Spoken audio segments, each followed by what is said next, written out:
The last time Daniel Reed felt anything close to hope was 3 years ago, right before the fire took everything from him. Now he sat in a forgotten corner of a bar on New Damascus, a human colony world that smelled like engine grease and broken dreams. The whiskey in his glass was cheap. The memories in his head were expensive. He paid for both every single day. Meridian 7. The name haunted him like a ghost that refused to leave. 8 soldiers under his command. 8 friends who trusted him. 8 bodies burned beyond recognition because he made the wrong call. Daniel lifted the glass to his lips when the door of the bar opened. Cold air rushed in, followed by something that made every human in the room go silent. A Valdrani, tall, scaled, with eyes like polished amber. The alien species had conquered half the galaxy before humanity pushed back hard enough to earn a truce. The Valdrani walked directly to Daniel's table. She wore diplomatic robes of deep purple. "Sergeant Daniel Reed," she said. Her voice was formal but not unkind. "I am Ambassador Yanara. You have been summoned to Valdros Prime." Daniel did not look up from his drink, not interested. "Emperor Torvan is dying. He has requested your presence for the reading of his will." That made Daniel pause. He had met the Emperor once briefly during the peace negotiations. A moment of tension where Daniel had refused to bow and had spoken plainly about the cost of war on both sides. The Emperor had stared at him for a long time and then laughed. "Why would a dying alien king want me at his funeral?" Daniel asked.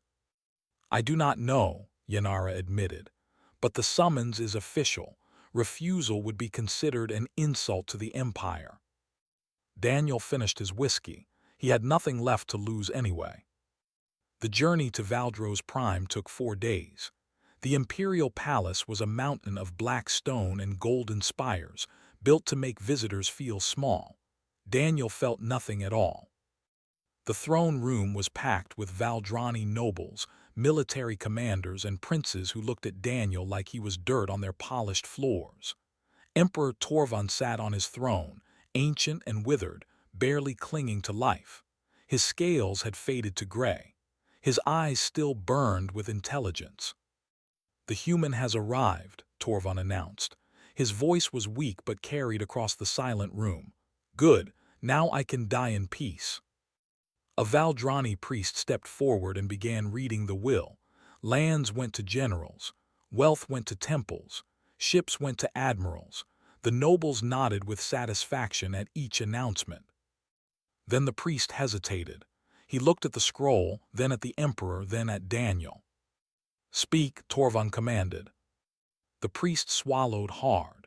"To the human Daniel Reed, veteran of the Terran Defense Corps, I bequeath the Stormwing known as Ashara. May this gift bring him exactly what he deserves." The room exploded into chaos. Daniel had heard of Stormwings, massive dragon-like creatures from a conquered world, dangerous, powerful. The Valdrani had tried to use them as weapons of war, but the beasts were too wild, too violent to control. A young Valdrani pushed through the crowd. His armor was decorated with medals and his face was twisted with rage. "Father, this is madness. The beast has killed 3 handlers. It should be executed, not given to some human filth." "Prince Drevos," Torvan said calmly, "you will respect my final wishes. That creature is a curse. It has been chained in darkness for 40 years because it cannot be controlled." The Emperor smiled. It was not a kind smile, exactly. Daniel understood then. This was not a gift. This was an insult wrapped in legal protection. Torvan was using his death to humiliate someone, and Daniel could not tell if the target was him or the prince. Torvan's eyes found Daniel across the room. "You did not bow to me when we first met, human. You told me that war makes monsters of everyone. I have thought about those words for 3 years.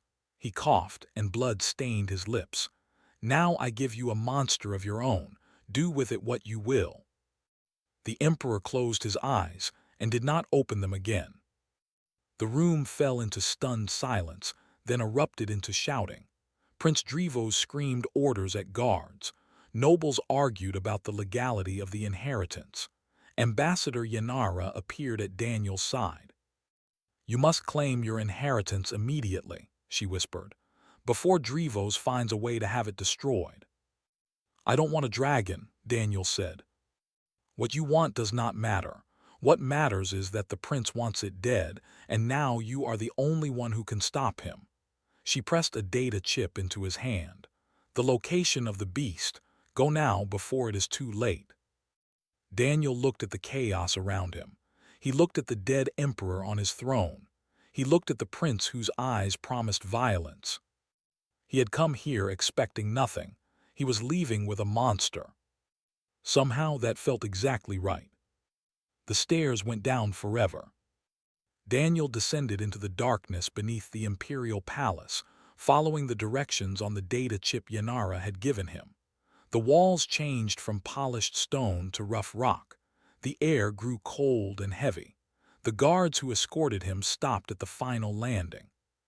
"We go no further," the lead guard said. His voice trembled slightly. "The beast is beyond that door. You are on your own, human." Daniel nodded and continued alone. The door was massive, built from metal thick enough to stop artillery fire. He pressed his palm against the lock panel, and the system recognized him as the legal owner. The door groaned open. Inside was darkness so complete it felt solid. Daniel could hear breathing, slow, deep, massive. Each breath moved air across his face like a gentle wind. Then the lights flickered on.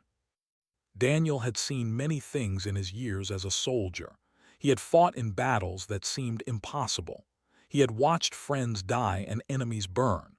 Nothing had prepared him for this. Ashara was 60 feet of scaled muscle and ancient power. Her body was covered in scars. Her wings had been torn and never properly healed. Chains wrapped around every limb, around her neck, around her tail. She was bound so tightly she could barely move. But her eyes were not the eyes of an animal. They held intelligence. They held pain. They held something Daniel recognized all too well. They held the look of someone who had given up. He walked toward her slowly. The creature watched him but did not move, did not roar, did not threaten. She simply observed him with those ancient, tired eyes. "So," Daniel said quietly, "you're the monster everyone is afraid of." The dragon blinked, then she spoke. "You smell like grief, soldier." Daniel froze. The words were perfect human English, spoken in a voice like stones grinding together. "Like ash and old blood," Ashara continued. "Like fire that never goes out, like me."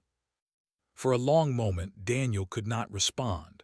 Then he sat down on the cold stone floor, right in front of her massive head. "How long have you been able to talk?" "Always. My kind are born with language, with memory, with understanding. The Valdrani never cared to learn this. They saw only a weapon. When I refused to be their weapon, they called me cursed and threw me into this pit." "How long?" 40 years. 40 years in chains. 40 years in darkness. 40 years of silence because no one ever asked me a question. Daniel looked at the scars on her body, at the chains that had worn grooves into her scales. "What happened to your wings?" "I tried to escape, twice. They made sure I would not try again." She shifted slightly, and the chains rattled like bones. "You are the first being to sit in front of me without fear. Why?" Daniel considered the question. "Because I stopped being afraid a long time ago. Fear requires caring whether you live or die." Ashara studied him. "You carry guilt. I can smell it on you like smoke. What happened?" Before Daniel could answer, footsteps echoed from the stairs. Prince Drevos appeared in the doorway, flanked by a dozen soldiers. His face was a mask of controlled fury. "Human," he said coldly, "I am here to offer you a deal. Surrender the beast to me for immediate execution, and I will compensate you generously. Enough credits to buy a ship. Enough to disappear and live comfortably for the rest of your pathetic life." Daniel stood slowly. "No." Drevos's eyes narrowed. You do not understand your position. My fathers may have given you legal ownership, but accidents happen. Ships malfunction. Humans die in unfortunate circumstances. Is that a threat? It is a promise. The prince stepped closer. That creature killed 3 of my best handlers. It is dangerous and uncontrollable. It deserves death. Behind Daniel, Ashara spoke. Your handlers tried to break me with pain and starvation. I defended myself. If that makes me a monster, then what does it make them? Drevos went pale. The soldiers raised their weapons. It speaks. She speaks, Daniel corrected, and she's leaving with me. He turned to face the prince directly. I invoke the right of departure. Under Valdrani law, any inheritor may remove their property from imperial space without interference. You cannot stop me. The prince's hands clenched into fists. You think ancient laws will protect you. I think you care too much about appearances to break them publicly. Daniel gestured at the soldiers. Kill me here, and you prove that Valdrani honor means nothing. Let me go, and you never have to think about us again. For a long, tense moment, no one moved. Then Drevos stepped aside. Take your monster, human, but know this. You have made an enemy today, and I have a very long memory. Daniel turned back to Ashara. Can you walk? If you remove these chains, I can do more than walk. He found the control panel for the restraints. One by one, the chains fell away. Ashara rose slowly, unsteadily, stretching limbs that had been bound for decades. Where are we going? She asked. Somewhere they cannot follow. Ashara looked at him with those ancient eyes. Why would you risk your life for me? Daniel thought about Meridian 7, about the 8 soldiers he could not save, about the guilt he carried like chains of his own. Because I'm tired of letting monsters win, he said, and you're not one of them. Stars stretched into lines as the cargo ship jumped through hyperspace. Daniel sat in the pilot's seat, watching the instruments and trying not to think about how badly this plan could fail. The ship was old, barely functional, the only vessel he could afford with the credits he had left. It groaned and shuddered with every course correction. Behind him, filling the entire cargo hold, Ashara lay curled in a space too small for her massive body. They communicated through the ship's intercom system, and over the past 3 days, they had talked more than Daniel had talked to anyone in years. Your species confuses me, Ashara said through the speaker. Her voice was thoughtful. The Valdrani conquered my world because they saw us as beasts to be controlled. When we resisted, they destroyed us. But you humans fought them to a standstill, and then you offered peace instead of continuing the war. Why? Daniel checked the navigation display. They were still 2 days from the Outlands. Because war costs too much. Both sides were bleeding. Someone had to stop first. The Valdrani would never stop first. They see peace as weakness. Maybe that's why they're losing their Empire one system at a time. Ashara was quiet for a moment. Tell me about Meridian 7. The words hit Daniel like a physical blow. He had avoided this topic since they left Valdro's Prime. Why do you want to know? Because you carry it with you like chains. I know what chains feel like. Perhaps if you speak the weight, it will become lighter. Daniel stared at the stars rushing past. For a long time he did not answer. Then slowly the words came. It was supposed to be a rescue mission. A Valdrani force had captured a research station. 40 civilians, mostly scientists and their families. My squad was sent to get them out. He closed his eyes. We found the station abandoned. The Valdrani had already retreated, but there was a building in the center, still intact. I thought the civilians might be hiding there. They were not. No, the building was a trap. Incendiary charges on a pressure trigger. I sent my squad inside while I checked the perimeter. His voice cracked. I heard the explosion, felt the heat on my back. By the time I turned around, there was nothing left but fire. You blame yourself. I gave the order. They trusted me. 8 people are dead because I was wrong. Through the intercom, he heard Ashara shift in the cargo hold. "My clan numbered in the hundreds," she said. "We lived on a world of mountains and storms. We were peaceful. We had no weapons, no armies, no defenses. When the Valdrani came, we welcomed them as guests." Daniel listened in silence. "They slaughtered us in a single night. My mother, my father, my brothers and sisters, everyone I had ever known. I was a hatchling, too small to fight, too young to understand. They put chains on me and dragged me away while my family burned." Her voice grew harder. "I have spent 40 years asking myself why I survived, why I was the one who lived while everyone else died." "Did you find an answer?" "No, but I stopped asking the question. Guilt is a chain, Daniel, the heaviest chain there is. It will hold you in darkness forever if you let it." "Then how do I put it down?" "I do not know. I am still learning myself." A pause. "But perhaps we can learn together." An alarm cut through the moment. Daniel's eyes snapped to the sensors.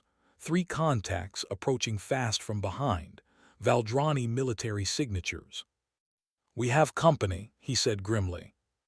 "How did they find us?" "Drevos must have planted a tracker. He's not the type to let things go." Daniel pushed the engines to maximum. The ship screamed in protest. "I'm heading for the Outlands. It's the only place they won't follow." "What is the Outlands?" "Lawless space. No government, no law, no rules. Criminals hide there. Refugees run there. The Valdrani consider it beneath their attention." He adjusted the course. "If we can reach it, we'll be safe." The pursuing ships opened fire. Energy blasts streaked past the viewport. The ship shuddered as one blast grazed the hull. "We're not going to make it at this speed," Daniel muttered. He looked at the damage reports. Shields failing. Hull integrity dropping. "There is another option," Ashara said. "Release the cargo hold doors." "What?" "My wings have healed enough to glide. If you open the hold, I can draw their fire. Give you time to escape." "That's suicide. You can't survive in space." "I can survive long enough. The Valdrani will not expect it. They will hesitate, and hesitation will be their mistake." Daniel's hands tightened on the controls. "I didn't free you from chains just to watch you die. And I did not survive 40 years in darkness just to die running." Her voice was firm. "This is my choice, Daniel. Let me make it." Another blast hit the ship. Warning lights flashed across every console. Daniel looked at the pursuing ships. He looked at the Outlands, still hours away. He thought about 8 soldiers who died following his orders. "No," he said, "we survive together or not at all." He cut the engines and spun the ship around, flying directly at the Valdrani vessels. "What are you doing?" Ashara demanded. "Something stupid. Hold on." The Valdrani ships scattered in confusion as the cargo ship flew straight through their formation. Daniel pushed every system beyond its limits, weaving between the warships, using their own positions against them. And then they were through, accelerating toward the Outlands with nothing but empty space ahead. Behind them, the Valdrani ships regrouped, but they did not follow. The border was too close. The risk was too great. "We made it," Daniel breathed. From the cargo hold, Ashara laughed. It was a sound like thunder rolling across mountains. "You are insane, human." "Probably. I think I like that about you." For the first time in 3 years, Daniel smiled. The ship died screaming. Daniel fought the controls as smoke filled the cockpit. The damage from the Valdrani attack had finally caught up with them. Warning systems blared. The hull groaned like a wounded animal. Through the viewport, a green and blue world rushed up to meet them. "Brace yourself," he shouted through the intercom. The crash was violent. Metal tore. Glass shattered. Daniel was thrown against his restraints hard enough to taste blood. The world spun and tumbled and then went still. He hung upside down in the ruined cockpit, breathing hard, alive by pure luck. "Ashara," his voice was hoarse. "Ashara, are you okay?" For a terrible moment, there was only silence. Then he heard the cargo hold doors being ripped apart from the inside. Massive claws tore through twisted metal. Ashara pulled herself free from the wreckage, shaking debris from her scales. She looked battered but unbroken. Daniel released his restraints and fell to the ceiling, which was now the floor. He crawled out through a hole in the ship's hull and collapsed on soft grass. The world around them was beautiful. Green forests stretched to distant mountains. A river sparkled nearby. The sky was clear and filled with strange birds. There were no cities, no roads, no signs of civilization. "Where are we?" Ashara asked, limping toward him. Daniel checked his emergency beacon. It showed coordinates deep in the outlands, on a planet with no name and no registered settlements. Middle of nowhere. Perfect. He sat up slowly, checking himself for injuries. Bruises and cuts, nothing serious. Then he looked at Ashara and saw her staring at the sky. Her wings trembled, her breath came fast. She took one step, then another, and then she leaped. For 40 years she had been chained in darkness. For 40 years her wings had been broken and bound. Now, for the first time in 4 decades, she flew. Daniel watched from below as she soared through the clouds. She climbed higher and higher until she was just a dark shape against the blue. Then she dove, twisting and spinning, roaring with a joy so pure it made his chest tight. When she finally landed, there were tears in her ancient eyes. "Thank you," she said, her voice shook. "I had forgotten what the sky felt like." Daniel nodded. He understood what she meant. Some freedoms were so basic that losing them broke something deep inside, and regaining them could begin to heal what was broken. They made camp by the river as the sun began to set. Daniel gathered wood and built a fire. Ashara provided the flame. They sat together in the growing darkness, and for the first time since Meridian 7, Daniel felt something close to peace. "The Valdrani will not follow us here," Ashara said. "They consider the Outlands cursed, unworthy of their attention." "Their loss. This place is beautiful. It reminds me of my homeworld before." She stretched her wings slightly, testing the healed muscles. "We had mountains like those, rivers like this one, storms that rolled across the valleys like living things." "What were your people called?" "We called ourselves the Stormborn. The Valdrani called us Stormwings because that was easier to pronounce." She looked at Daniel with those ancient eyes. "What will you do now? You cannot return to human space without questions. You are as much an outcast as I am." Daniel threw another branch on the fire. "I hadn't really thought that far ahead. You saved me without a plan for what came next." "Plans haven't worked out well for me lately." He stared into the flames. "Honestly, I just wanted to do one good thing, something that didn't end in fire and death, something I could look back on without wanting to disappear." Ashara was quiet for a long moment. "The Valdrani believe that strength is the only thing that matters. Conquer or be conquered, dominate or die. They cannot understand why humans would show mercy to a defeated enemy, or why a stranger would risk everything to free a prisoner." "What do you believe?" "I believe that kindness is the most dangerous thing in the galaxy." She lowered her massive head until her eyes were level with his. "Because it is unexpected, because it cannot be defended against, because one act of kindness can break chains that violence could never touch." Daniel felt something shift inside him. For 3 years he had carried the weight of 8 deaths. He had believed himself beyond redemption, beyond healing, beyond hope. But sitting here, by a fire on a nameless world, talking to a dragon who spoke like a philosopher, he wondered if maybe he had been wrong. "I had a squad once," he said quietly. 8 soldiers who trusted me to lead them home. I failed them. I got them killed. And I've spent every day since then wishing I had died with them." "But you did not die." "No."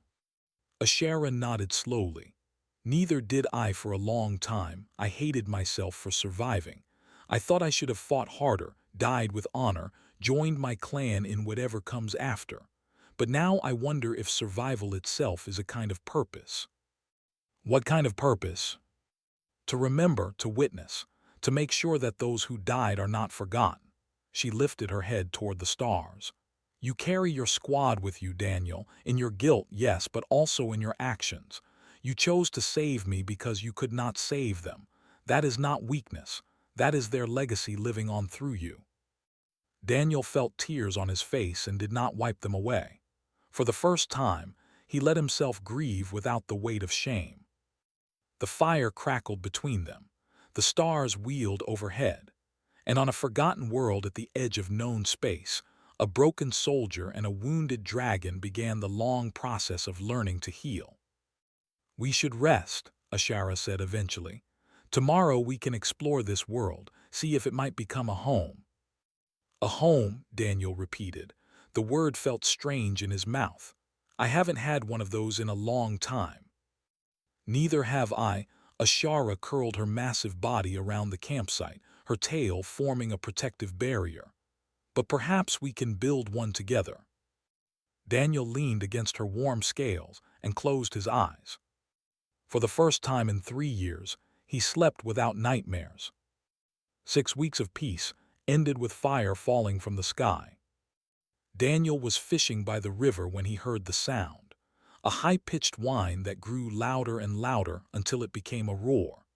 He looked up and saw a Valdrani landing craft burning through the atmosphere, heading straight for their valley. Ashara appeared beside him in an instant, her wings spread wide, her eyes fixed on the descending ship. They found us. Impossible. There's nothing to track. We destroyed everything that could give away our position. Drivos does not need technology to hunt. He needs only hatred and patience. She moved in front of Daniel. Stay behind me. The landing craft touched down in the meadow where they had built their camp. The doors opened and Prince Drivos stepped out, followed by 20 soldiers in full combat armor. His golden scales gleamed in the sunlight. His eyes burned with triumph. Did you really think you could hide from me, human? Drivos called out. I have hunted creatures across 1,000 worlds. You are nothing special. Daniel stepped around Ashara despite her growl of protest. You're in the Outlands, Drivos. This is outside your jurisdiction, outside your empire. I am a prince of the Valdrani. The galaxy itself is my jurisdiction. He gestured at his soldiers. Kill the human, capture the beast alive. My father denied me the pleasure of watching it die slowly. I intend to correct that mistake. The soldiers advanced with weapons raised. Daniel had not carried a gun since Meridian 7. He had sworn he would never give another order that led to death, but he had not forgotten how to fight. He grabbed a heavy branch from the ground and charged. The first soldier went down before he could fire. Daniel took his weapon and shot 2 more. He moved like water, like smoke, like the soldier he had tried so hard to stop being. 3 years of guilt and nightmares burned away in the heat of combat. But he was one man against 20. They overwhelmed him. They beat him to the ground. A soldier pressed a boot against his throat while another aimed a weapon at his head. Pathetic, Drivos said, walking closer. You humans think you are so special, so brave, so noble, but in the end you are just meat. He drew a blade from his belt, long and curved and ceremonial. I am going to enjoy this. Ashara's roar shook the mountains. Fire erupted from her mouth in a torrent that turned the air to heat and light. Not the wild, unfocused rage of a caged animal. This was precision. This was control. This was 40 years of fury finally unleashed. Soldiers screamed and scattered. Some ran. Some burned. The ones holding Daniel dove for cover and he rolled free, grabbing another weapon. Drivos stood alone in the center of the chaos, his face twisted with fear and rage. You cannot kill me, he screamed. I am royalty. I am protected by treaties. My death would mean war. Ashara advanced slowly. Her eyes glowed like molten gold. Smoke rose from her scales. You think I care about your treaties. You think I fear your wars. She lowered her massive head until she was eye to eye with the prince. I remember every member of my clan, their names, their faces, their voices. Your grandfather ordered them slaughtered while I watched. Your father kept me in chains for 40 years. And now you come here to the only peace I have ever known to drag me back to darkness. Her voice dropped to a whisper that somehow carried across the entire valley. I am not a beast. I am not a weapon. I am a Shara, daughter of the Stormborn, last of my kind, and I remember everything. Drevos fell to his knees. Please, I will leave. I will never return. I will tell everyone you died. Just let me live. Daniel limped forward, bleeding from a dozen wounds. Ashara. She did not look away from the prince. Give me one reason not to burn him where he kneels. Because then you become what they always said you were. Ashara's flames died. She stared at Daniel with those ancient eyes. He deserves death. Probably, but you don't deserve to carry that weight. Daniel stood beside her, one hand touching her scarred scales. I've killed people, bad people who probably deserved it, and I still see their faces every time I close my eyes. Don't give yourself more ghosts. For a long moment, no one moved. Then Ashara stepped back. Go, she told Drevos. Run back to your empire. Tell them what you saw here. Tell them that the cursed Stormwing is awake. Tell them that she remembers. And tell them that if anyone comes for us again, I will not show mercy a second time. Drevos scrambled to his feet and ran. He grabbed the surviving soldiers and dragged them toward the landing craft. Within minutes, the ship was rising into the sky, fleeing toward the stars. Daniel collapsed. He had pushed his body too far. The wounds were deeper than he had realized. Blood pooled beneath him on the grass. Ashara curled around him, sheltering him with her wings. Stay with me, she said. Her voice cracked. Do not leave me alone again. Daniel looked up at her. I'm not going anywhere, he whispered. I promised, remember, together. She pressed her forehead against his. I cannot lose another family, Daniel. I cannot. You won't. He reached up and touched her scales. I'm too stubborn to die. She laughed through her tears. I believe that. The sun moved across the sky. Ashara kept Daniel warm while he drifted in and out of consciousness. She talked to him, told him stories of her world, her family, her dreams. She told him that humans were the strangest species she had ever met, because they were capable of such terrible cruelty and such remarkable kindness, sometimes in the same breath. As darkness fell, Daniel finally spoke again. Ashara. Yes. Thank you for not killing him. She was quiet for a moment. Thank you for stopping me. That's what family does. Above them, the stars came out one by one. And somewhere in the galaxy, a frightened prince carried a message back to an empire that was about to learn something important. Monsters could be defeated with violence, but kindness was something they had no defense against at all. 1 year later, the valley was no longer empty.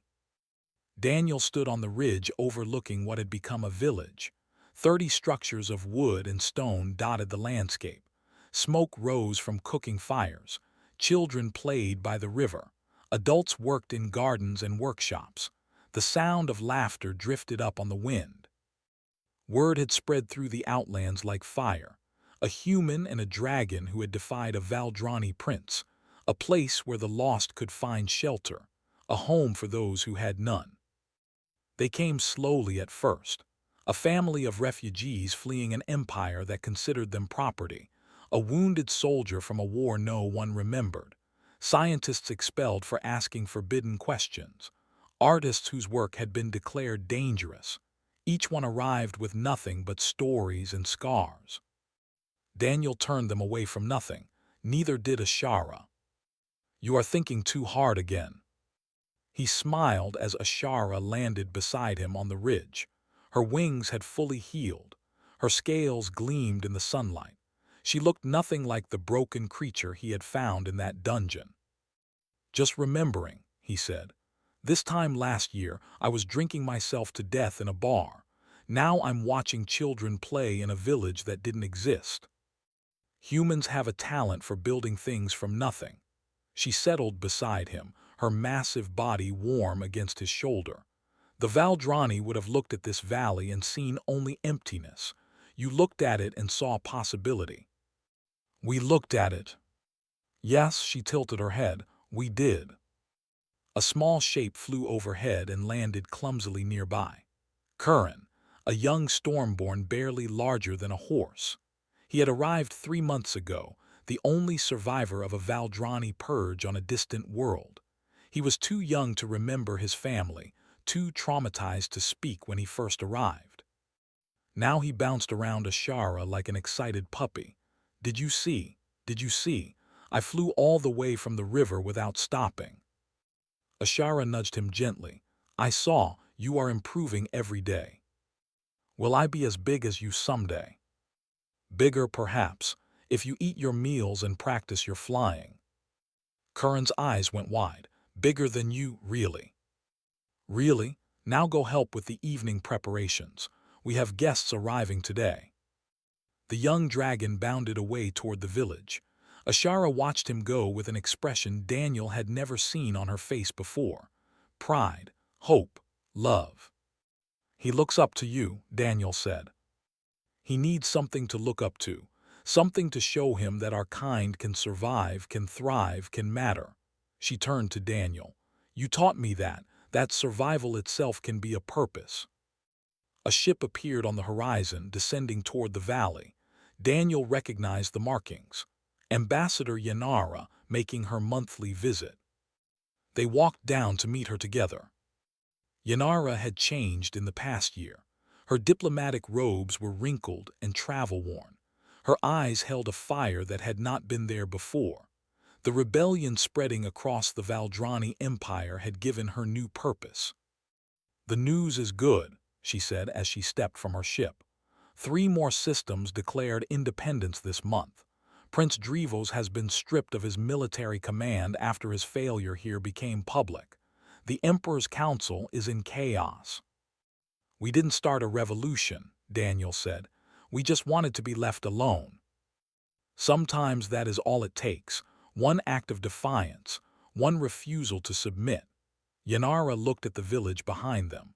What you have built here has become a symbol, Daniel. People across the galaxy tell stories about the human who saved a dragon, the dragon who spared a prince. They say that kindness is stronger than cruelty. Is it true? You tell me, she gestured at the village. This place exists because you chose mercy over revenge. Every person here is alive because you decided that healing was more important than hurting. If that is not strength, I do not know what is. That evening, the village gathered for a meal. Humans sat beside aliens of a dozen species. Ashara curled around the gathering like a protective wall. Curran had fallen asleep against her side, exhausted from a day of flying practice. Daniel looked at the faces around him. Some were scarred, some were haunted. All of them had stories of loss and pain that would take years to fully heal. But they were here. They were alive. They were together. I want to say something, he announced. The gathering fell quiet.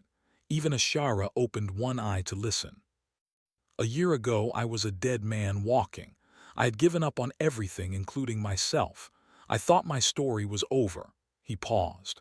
Then a dying emperor gave me a dragon and everything changed. Ashara snorted. You make it sound so simple. It wasn't simple. Nothing about this has been simple, but it was necessary. He looked at her with gratitude he could never fully express. You saved me as much as I saved you, maybe more. Perhaps, her voice was warm, but let us call it equal and move on. Laughter rippled through the gathering. Daniel raised his cup. To the lost, to the broken, to everyone who was told they didn't matter, you belong, and this place will always be your home. The toast echoed across the valley. Later, as the celebration wound down and people drifted to their beds, Daniel walked to the ridge one more time. Ashara joined him, as she always did. "What are you thinking about now?" she asked. "My squad, the 8 soldiers I lost." He was quiet for a moment. "I used to think about them with nothing but guilt. Now I think about them with gratitude. They would have loved this place." "Tell me their names." So he did. 8 names he had carried in silence for years, spoken aloud under a sky full of stars. Ashara listened to each one and repeated them back, committing them to her perfect memory. "I will remember them," she said. "They are part of your story now, and your story is part of mine." Daniel leaned against her. "Thank you." "For what?" "For giving me a reason to live. For teaching me that broken things can be made whole. For being my family when I had none." Ashara wrapped a wing around him. "Thank you for the same things, Daniel Reed. Thank you for seeing me as more than a monster. Thank you for choosing kindness when cruelty would have been easier." Below them, the village slept peacefully. Above them, ships carried refugees toward a new home. And in that moment, Daniel understood something the Valdrani Empire would never grasp. The most powerful force in the galaxy was not fire or conquest or ancient lineage. It was simply this: no one should have to be alone.